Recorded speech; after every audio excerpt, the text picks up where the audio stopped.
katuwang niya. Amen. Katuwang, pag sinabi natin katuwang ay makakasama niya, makakausap niya, pag merong problema sila sa isa't isa, meron silang unang-unang mapagsasabihan. At siyempre, dahil sa panahon na yon sila'y iisa, sila'y nagtutulungan sa lahat ng mga bagay. So sabi ng Panginoon, hindi nararapat, hindi mabuti na ang lalaki ay mag-isa. Siya ilalalang ko ng isang katuwang niya. At nilalang ng Panginoong Diyos sa lupa ang lahat ng hayop sa parang at ang lahat ng mga ibon sa himpapawid at pinagdadala sa lalaki upang maalaman kung anong itatawag niya sa mga iyon. At ang bawat itinawag ng lalaki sa bawat kinapal na may buhay ay yaon ang naging pangalan niyaon. At pinanganlan ng lalaki ang lahat ng mga hayop at ang mga ibon sa himpapawid at ang bawat ganit sa parang datapwat sa lalaki ay walang nasumpungang maging katuwang niya. Si Adam ay mag-isa at yung babae ay nandun pa sa loob niya, yung spirit, no? So anong ginawa ng Panginoon? At hinulugan ng Panginoong Diyos ng di kawasang himbing ang lalaki at siya natulog at kinuha ang isa sa kanyang mga tadyang at pinaghilom ang laman sa dakong yaon. At ang tadyang na kinuha ng Panginoong Diyos sa lalaki ay ginawang isang babae at ito'y dinala niya sa lalaki. At sinabi ng lalaki, ito nga'y buto ng aking buto at laman ng aking laman. Siya ay tatawaging babae sapagkat sa lalaki siya kinuha. Amen. Kaya't iiwan ng lalaki ang kanyang ama at ang kanyang ina at makikipisan sa kanyang asawa at sila'y magiging isang laman. So ito na yung propesiya patungkol sa mga darating na kaganapan na kung saan ang tao, ang lalaki at babae ay magkakaroon na ng relasyon bilang mag-asawa. Amen. So lumipas ang panahon, mga kapatid, itong si Eva ay naging tapat naman sa kanyang asawang si Adan hanggang dumating ang isang pagkakataon na meron ding pumasok sa kanilang relasyon at yun ay walang iba kundi yung serpente. Amen. At itong si Eva, imbes na manatili siya sa kaisipan ng kanyang asawa, binuksan niya yung isip niya doon sa isang nilalang na tinawag din na serpente. At doon na ngayon nagkaroon ng puwang para mapasok at masira ang relasyon ng mag-asawa. So kung maging matibay yung relasyon ng mag-asawa at huwag nilang hayaan na may pumasok na third party, magiging matibay ang kanilang pagsasama. Amen. Lalo ngayon sa ating panahon. Sa statistika ako, witness mismo, maraming naghihiwalay dahil lang sa cellphone. Totoo yun. Kaya napakatindi yung spirit na yan. Kaya ito sa panahon na ito, napakaganda itong kaganapan na ito na talagang sa harap ng Panginoon at sa harap ng mga kapatiran, talagang ipakita ng ating mga kapatid na ito yung kanilang pagmamahalan at ating igagawad sa araw na ito ang basbas na nagmumula sa ating Panginoon. Amen. Ngayon, sabi niya rito, okay, lumipas ang mga panahon, okay, na kung saan nagkaroon na ng tinatawag na separasyon, nagkaroon na ng mga problema ang mga relasyon ng mga mag-asawa. Kaya nauso ngayon sa panahon ni Moses ang paghihiwalay ng mag-asawa. Nagkaroon na ng problema yung relasyon ng mag-asawa. Kaya si Lord tinanong sa panahon na yon, akin lang basahin,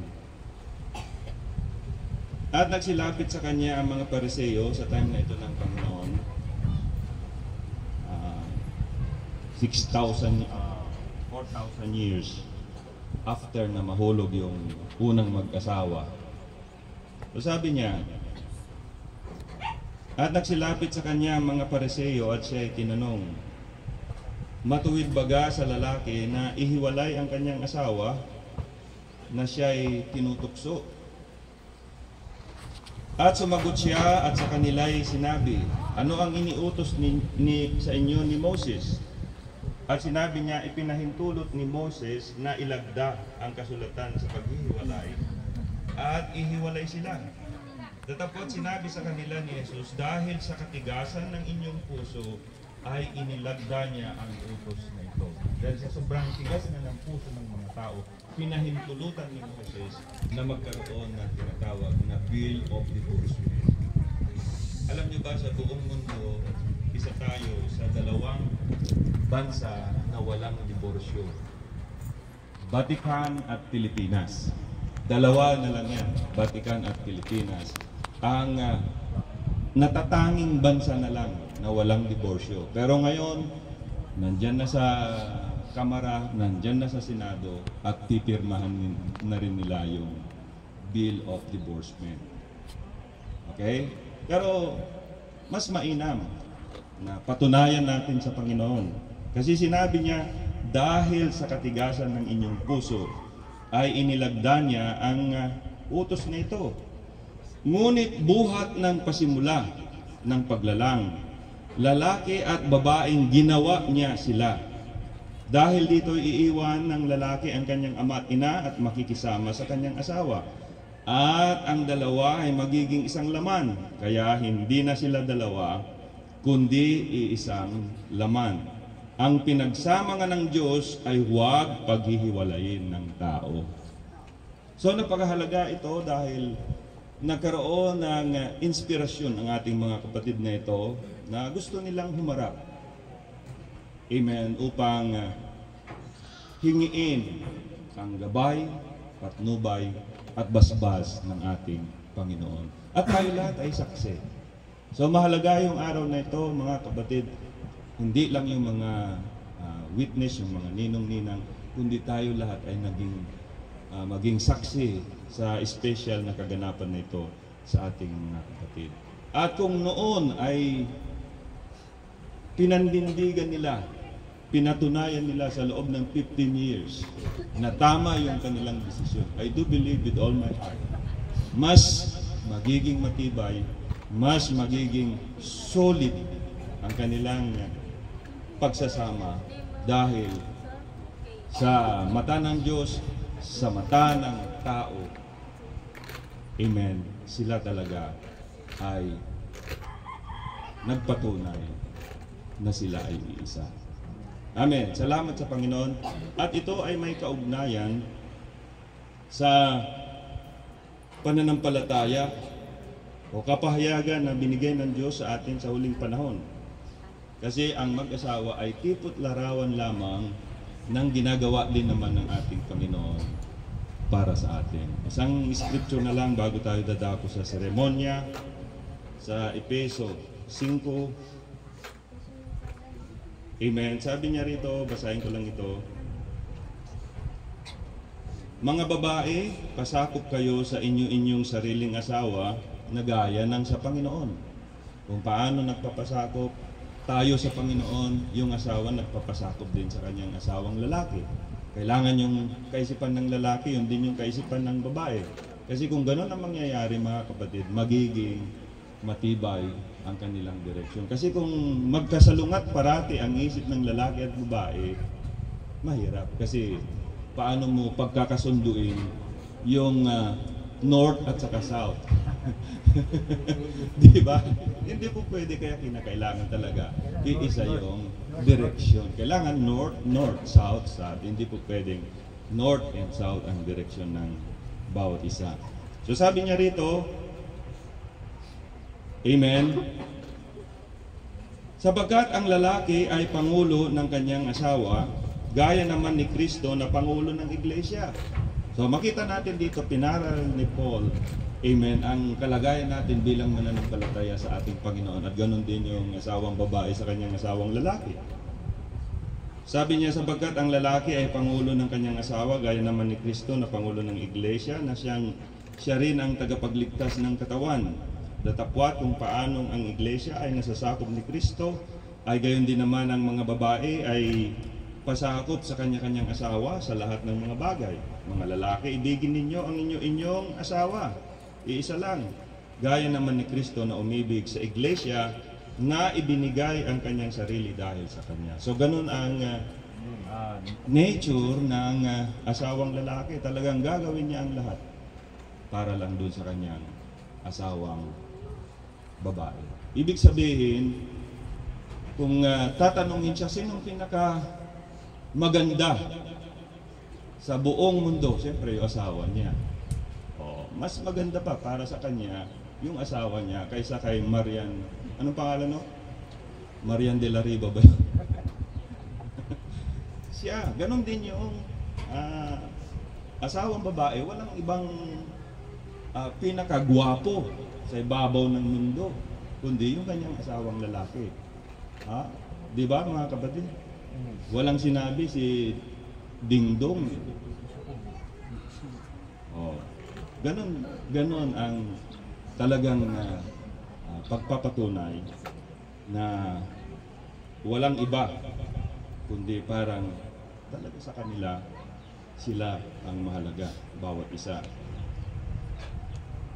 Upang kanyang pagkabanalin ito at nilinis sa pamamagitan ng paghuhugas ng tubig na may salita, upang ang iglesia ay maiharap sa kanyang sarili na maluwalhati, na walang dungis o kulubot, anumang gayong bagay, kundi ito ay nararapat na maging banal at walang kapintasan. Gayon din naman nararapat ibigin ng mga lalaki ang kanya-kanyang sariling asawa, na gaya ng kanilang sariling mga katawan, kasi isa na lang sila. Ang umiibig sa kanyang sariling asawa ay umiibig sa kanyang sarili.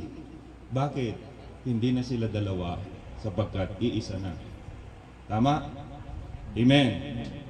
Sapagkat walang sino man na napupuot kailanman sa kanyang sariling katawan, kundi kinakandili at minamahal, gaya naman ni Kristo sa iglesia. Amen. Hindi po pwedeng pabayaan ni Kristo ang iglesia, sapagkat bahagi niya yun. Amen. Ganon din yung husband, yung asawang lalaki, ganon din ang turing niya sa kanyang asawang babae. Sapagkat tayo ay mga sangkap ng kanyang katawan, sangkap ng kanyang laman, at sangkap ng kanyang buto. Dahil dito iiwan ng lalaki ang kanyang ama at ina at makikisama sa kanyang asawa, at ang dalawa ay magiging isang laman. Marami din po akong na-encounter na mag-asawa na po, pero ang desisyon ay manggagaling pa rin sa magulang. Doon nagkakaroon ng mga problema. Tama, hindi natin ibinabaliwala yung magulang, sapagkat mas marami ang kanilang karanasan. Pero dapat pag lumapit sa magulang ay humingi ng payo, hindi lahat ng mga desisyon. Ang nagkakaroon ng problema madalas ganun. Hindi lang sa parte ng lalaki, ganun din sa parte ng babae. Meron yung asawang babae, pag may gusto siyang mga tanungin, yung tatay, nanay niya ang tinatanong, imbes na yung kanyang asawang lalaki. Meron ding lalaki na tinatanong yung nanay, tatay, imbes na, amen, pag-usapan nilang mag-asawa. So, sabi niya, ang hiwagang ito ay dakila, datapwat sinasalita ko ang tungkol kay Kristo at tungkol sa iglesia. So ito mga kapatid ay larawan lamang, tipot larawan lamang kung ano ang ginagawa ng ating Panginoon. Kung ang ating Panginoon matibay yung kanyang itinatag na relasyon sa mga mananampalataya, ganun din dito sa mag-asawa, si Brother Noel at saka Sister Gina.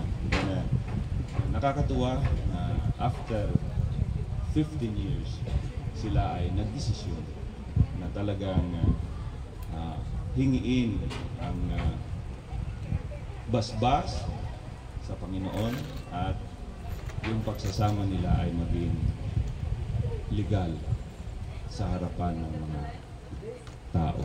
Amen. So, sa umaga na ito nawa, tayo ay saksi. Amen. At maging bahagi tayo sa espesyal na okasyon na ito para sa ating mga kapatid. Amen. At aking hinihiling na ang ating mga kapatid ay tumayo. Upo lang po kayo. Ito lang mga kapatid natin. Ayan. At magharapan kayo sa isa't isa. Alam niyo, hindi na ako magtatanong kung may hahadlang kasi 15 years na wala namang humadlang. Amen. 'Di ba? At hindi ko na rin tatanungin kung mamahalin ba ni Brother Noel si Sister Gina habang nabubuhay kasi pinatunayan na nila yan after 15 years. Vice versa, ganun din kay Sister Gina. Ang tatanong ko na lang ay una ay si Brother Noel. Ang aking tanong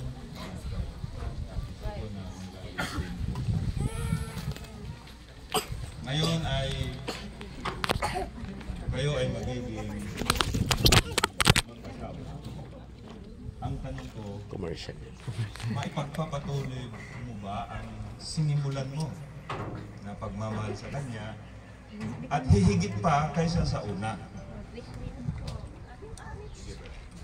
Kahit Bisaya, okay lang. Para mas, mas